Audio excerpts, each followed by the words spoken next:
वाशिम जिल्ह्यात पुढील 24 तासात मुसळधार ते अतिमुसळधार पाऊस पडण्याची शक्यता भारतीय हवामान केंद्र नागपूरकडून वर्तवण्यात आली असून जिल्ह्यातील नागरिकांना सतर्कतेचा इशारा देण्यात आला आहे। दरम्यान संबंधित यंत्रणा, नदीकाठावरील गावे तसेच नागरिकांनी सतर्क राहावे असे आवाहन सुद्धा जिल्हा प्रशासनाकडून करण्यात आले आहे।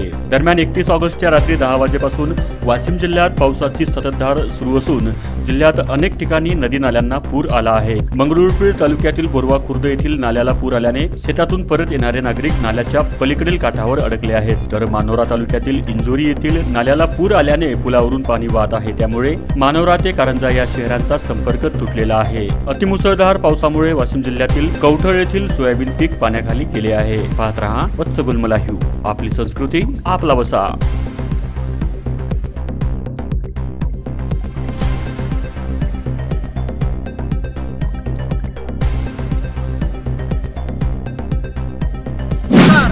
श्वास कंट्रोल रूम आपत्कालीन इंजुरी येथील अजय ढोक। आज वाशिम जिल्ह्यामध्ये मोठ्या प्रमाणात पाऊस होणार असल्याची माहिती हवामान विभागाने दिली। माहिती दिल्याबरोबर वाशिम जिल्ह्यामध्ये मोठ्या प्रमाणात पाऊस झाला। पाऊस झाल्याबरोबर लगेचच छोट्या मोठ्या नाल्यांना पूर परिस्थिती निर्माण झाली आणि बऱ्याच गावाचा संपर्क सुद्धा तुटला। जसं कारंजा ते मानोरा रोडवर नदीला मोठ्या प्रमाणात पूर आल्यामुळे या रोडच्या अशा प्रकारे पाण्याने साईडा खचून गेलेल्या आहे।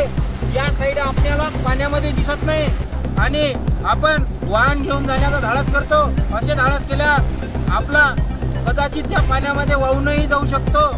अशा दुर्दैवी घटना जिल्ह्यामध्ये होऊ नये म्हणून आपण पुलावरून पाणी असताना आपल्या गावी जाण्याचा प्रयत्न करू नये।